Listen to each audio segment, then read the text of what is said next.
Pagkakaiba ng nakalkal na tambutso. Ganyan ang tunog. Ito naman yung hindi nakalkal na pipe. O, ganyan ang tunog ha.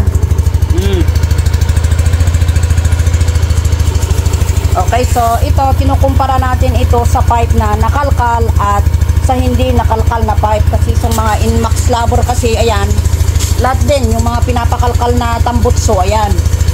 Yung iba kasi gusto nila maingay. Okay, so kapag alam mong nakalkal yung tambutso mo, alam mo yung tunog niya.